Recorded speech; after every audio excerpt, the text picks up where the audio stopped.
अस्सलाम वालेकुम व्यूवर्स, मैं हूं अली। वो कहावत मशहूर है ना कि अल्लाह मेहरबान तो कमज़ोर सा बंदा भी पहलवान।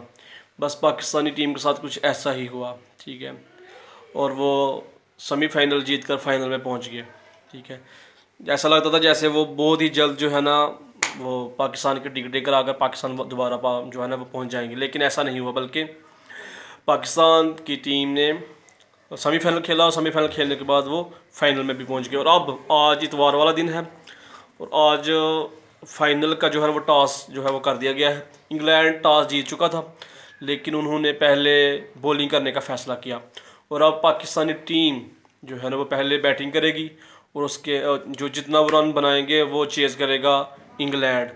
तो देखते हैं कि पाकिस्तानी टीम जो है वो कितना रन है जो है ना वो बनाती है और क्या परफॉर्मेंस जो है वो अदा करती है।